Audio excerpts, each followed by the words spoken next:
ओम शांति। ओम शांति। आज की तारीख है 3 नवंबर 2023। साकार महावाक्य। बाबा कहते मीठे बच्चे, ज्ञान योग की शक्ति से वायुमंडल को शुद्ध बनाना है। ज्ञान योग की शक्ति से वायुमंडल को शुद्ध बनाना है। स्वदर्शन चक्र से माया पर जीत पानी।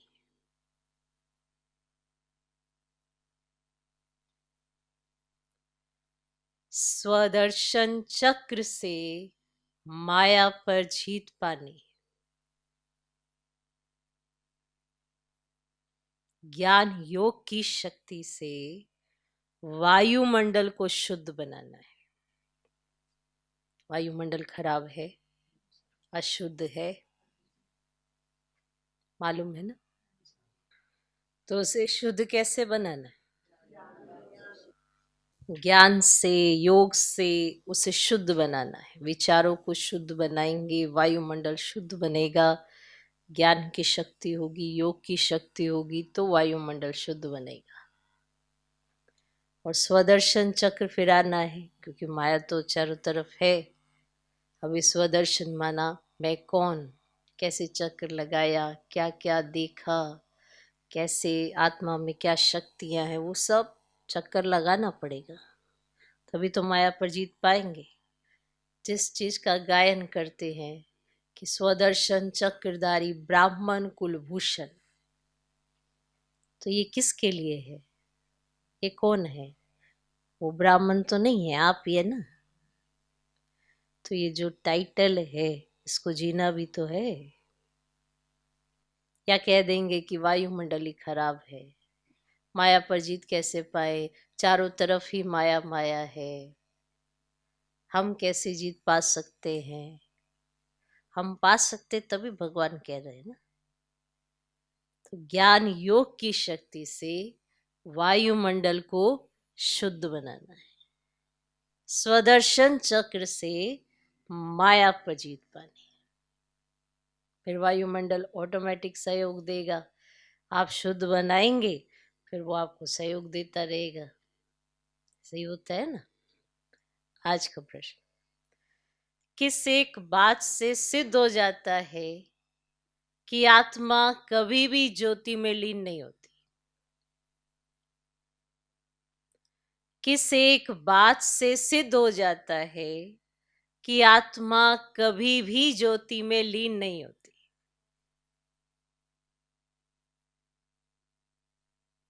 उत्तर, कहते हैं बनी बनाई बन रही। बनी बनाई बन रही तो जरूर आत्मा अपना पाठ रिपीट करती है। अगर ज्योति ज्योत में लीन हो जाए तो पाठ समाप्त हो जाए, फिर तो पाठ समाप्त हो गया। फिर अनादि ड्रामा कहना भी गलत हो जाता है। आत्मा एक पुराना चोला छोड़ दूसरा नया लेती है।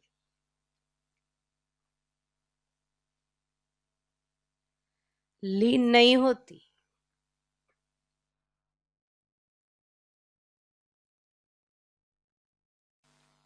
किस एक बात से सिद्ध हो जाता है कि आत्मा कभी भी ज्योति में लीन नहीं होती?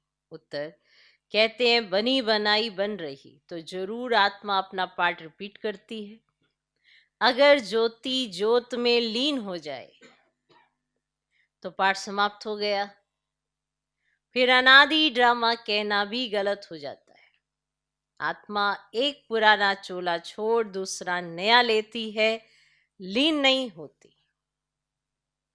आज का गीत है ओ दूर के मुसाफिर। ओम शांति। अब जो योगी और ज्ञानी बच्चे जो औरों को समझा सकते हैं, वह इस गीत का अर्थ यथार्थ रीति समझ सकते हैं। कौन से बच्चे? जो औरों को समझा सकते हैं वे इस गीत का अर्थ यथार्थ रीति समझ सकते हैं। जो भी मनुष्य मात्र है सब कब्र दाखिल है।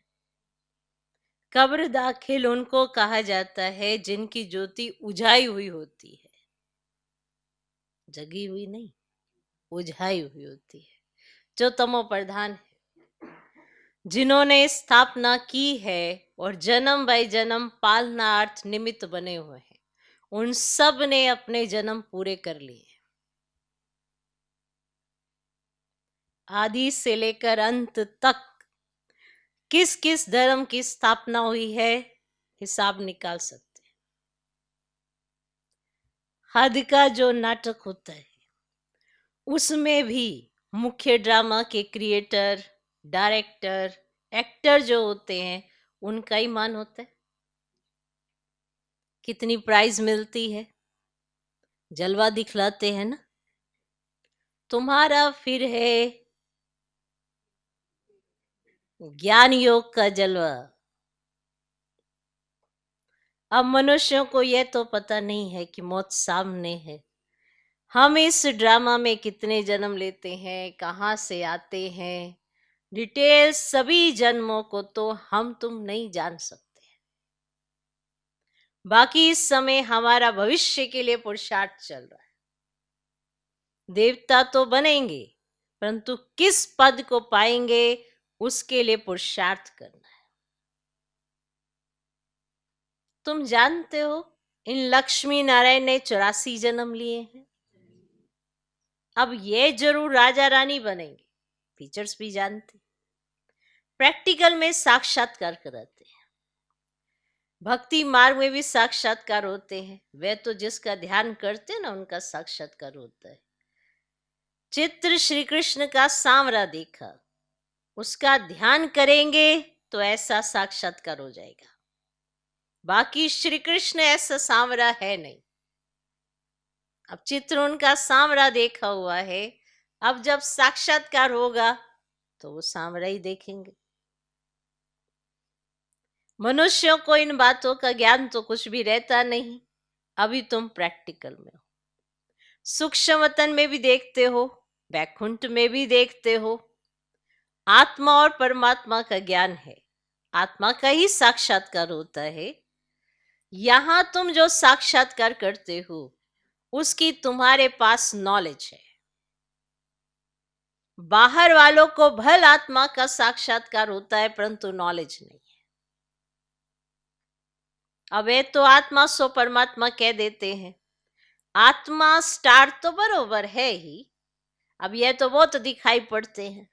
अब जितने मनुष्य हैं उतनी आत्माएं हैं और मनुष्यों के शरीर इन आंखों से देखने में आते हैं। आत्मा को दिव्य दृष्टि द्वारा देखा जा सकता है और मनुष्यों के रंग रूप भिन्न भिन्न है। आत्माएं भिन्न भिन्न नहीं है, सब एक जैसी ही है। सिर्फ पाठ हर आत्मा का भिन्न भिन्न है। जैसे मनुष्य छोटे बड़े होते वैसे आत्मा छोटी बड़ी नहीं होती है। आत्मा की साइज एक ही है। अगर आत्मा ज्योति में लीन हो जाए तो पाठ रिपीट कैसे करेगी? गाया भी जाता है, बनी बनाई बन रही। ये अनादि वर्ल्ड ड्रामा चक्र लगाता रहता है, ये तुम बच्चे जानते। मच्छरों सदृश आत्माएं वापस जाती है। मच्छरों को तो इन आंखों से देखा जाता है, आत्मा को दिव्य दृष्टि बिना देख नहीं सकते।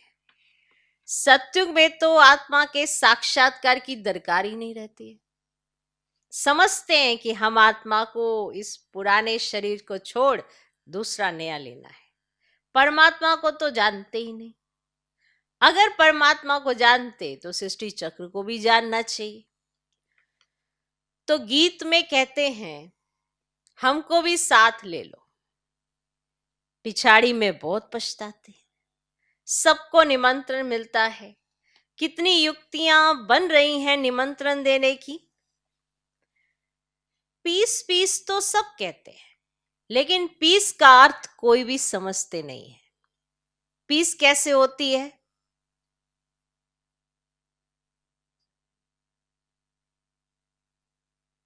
मैं तुम जानते हो, जैसे धानी में सरसों पिस जाती है, वैसे सबके शरीर विनाश में खत्म हो जाते हैं।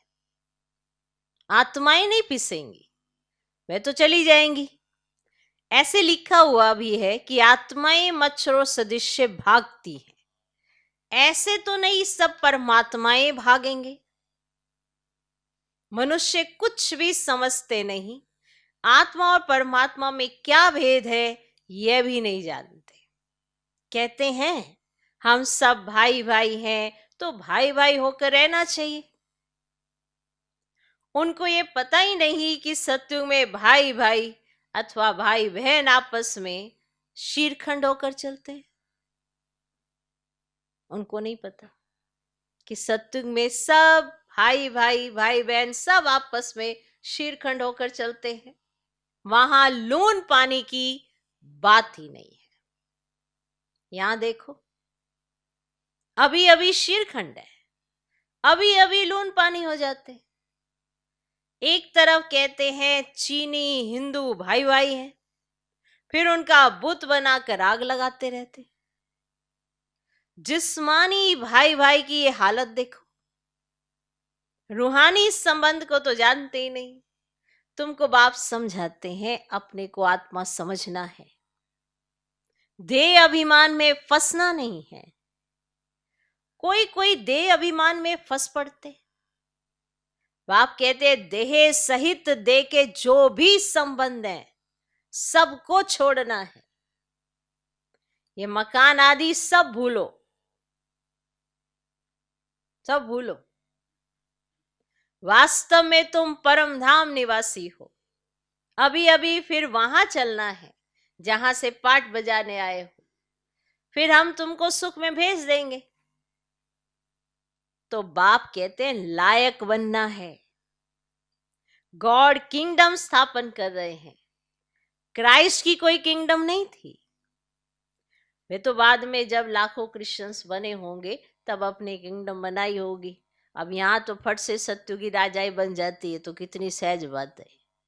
और बरोबर भगवान ने आकर स्थापना की है और श्री कृष्ण का नाम डालने से सारा घोटाला कर दिया है। अब गीता में है प्राचीन राजयोग और ज्ञान, और वह तो प्राय लोप हो जाता है। अंग्रेजी अक्षर अच्छे हैं। तुम कहेंगे बाबा अंग्रेजी नहीं जानते। बाबा कहते मैं कहाँ तक सब भाषाएं बैठ बोलूंगा, है ना, मुख्य है ही हिंदी, तो मैं हिंदी में ही मुरली चलाता हूँ। और जिसका शरीर धारण किया है वह भी हिंदी ही जानता है। तो जो इनकी भाषा है वही मैं भी बोलता हूँ, और कोई भाषा में थोड़े ही पढ़ाऊंगा। मैं फ्रेंच बोलूं तो ये कैसे समझेगा? अब मुख्य तो इनकी बात है ना, इनको समझाना है ना। इनकी माना ब्रह्मा बाबा की मुख्य तो इनकी बात है, तो इनको तो पहले समझना है ना। और दूसरे कोई का शरीर थोड़े ही लेंगे। और गीत में भी कहते हैं मुझे ले चलो, क्योंकि बाप और बाप के घर का तो किसको भी पता ही नहीं है, तो कपोड़ा मारते रहते हैं। अनेक मनुष्यों की अनेक बातें हैं, इसीलिए सुत मुंजा हुआ है। और बाप देखो कैसे बैठे हुए हैं। अब ये चरण किसके हैं?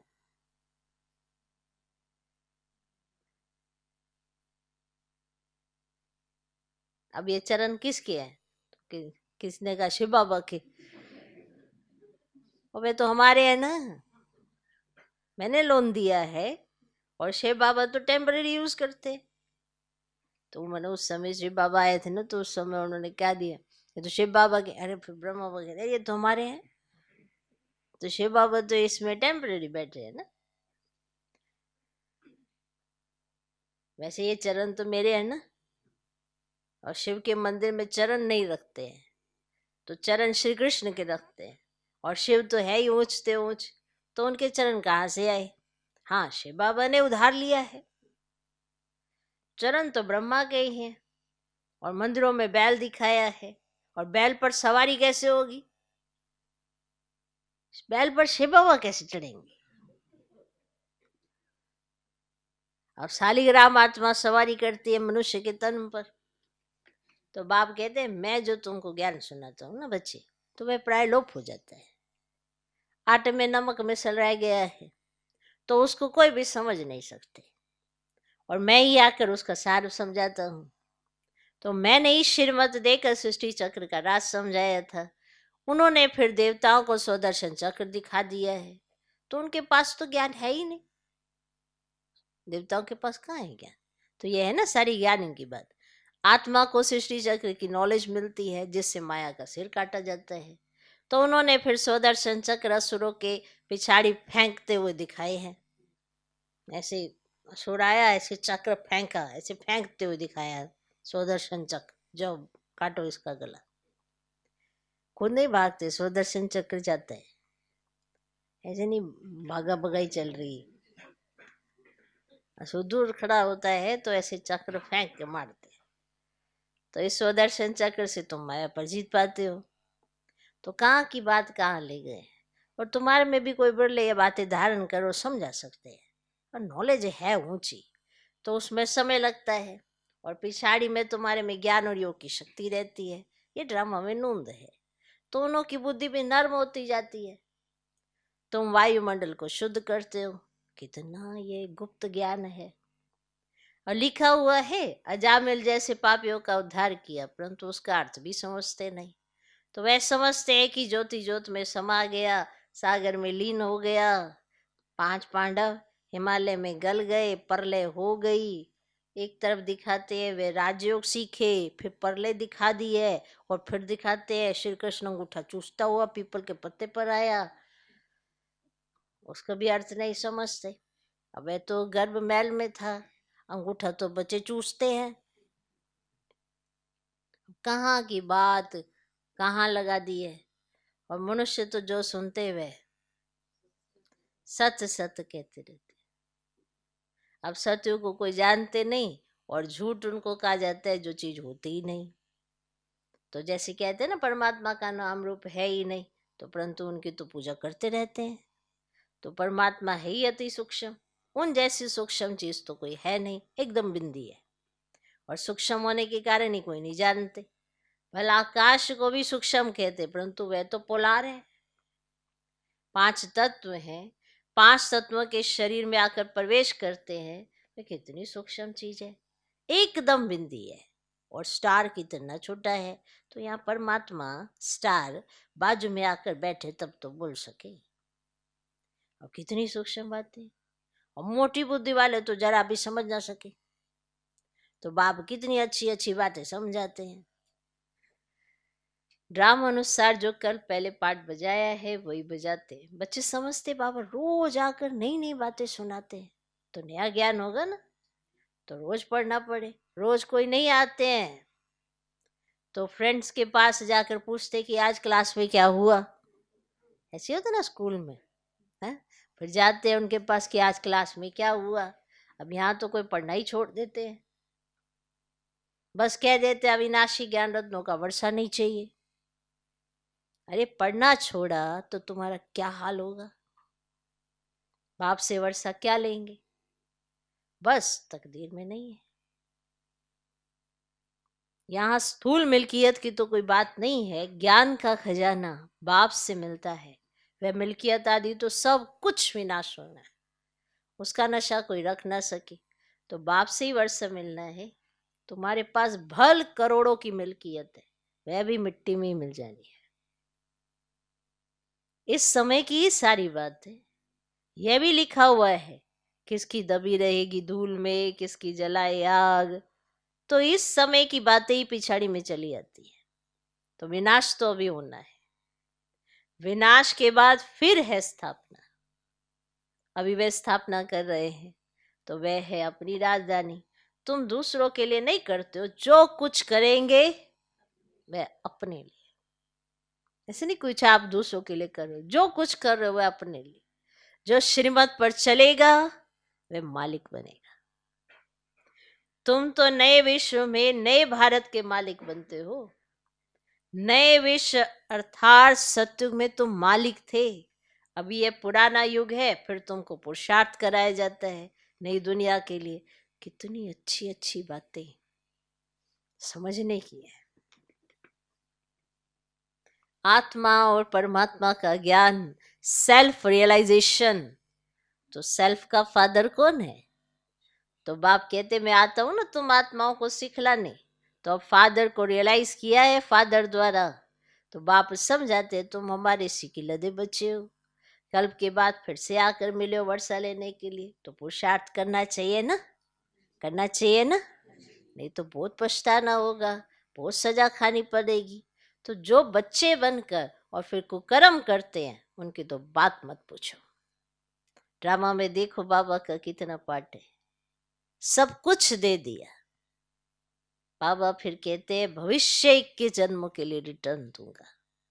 आगे तुम इनडायरेक्ट देते थे तो भविष्य में एक जन्म के लिए देता था, अभी डायरेक्ट देते हो तो भविष्य 21 जन्मों के लिए इंश्योर कर देता हूं।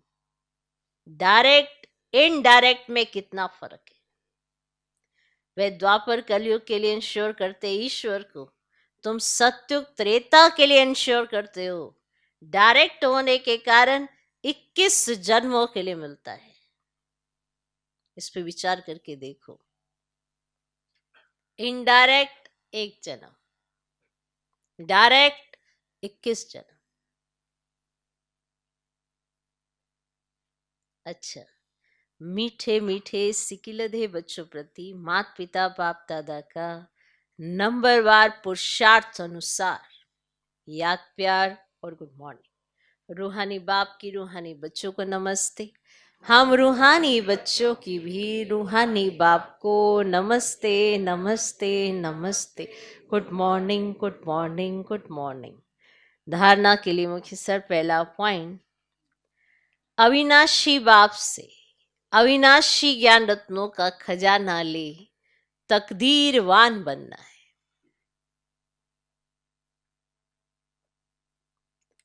अविनाशी बाप से अविनाशी ज्ञान रत्नों का खजाना ले तकदीरवान बनना है।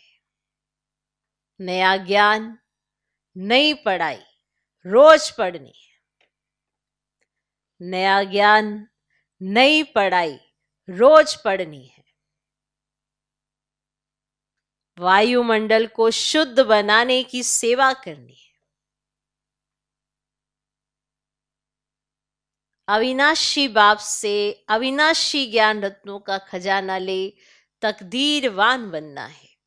नया ज्ञान, नई पढ़ाई रोज पढ़नी है। वायुमंडल को शुद्ध बनाने की सेवा करनी है। दूसरा पॉइंट, भविष्य 21 जन्मों के लिए अपना सब कुछ इंश्योर कर देना है।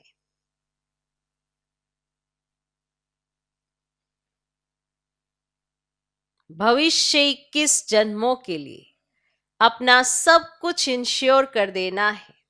बाप का बनने के बाद कोई भी कुकर्म नहीं करना है। बाप का बनने के बाद कोई भी कुकर्म नहीं करना है।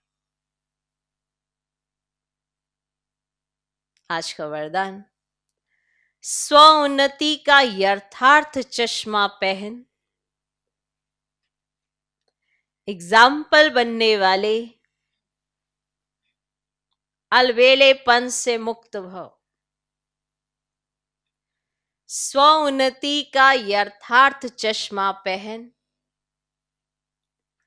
एग्जाम्पल बनने वाले अलवेलेपन से मुक्त भव।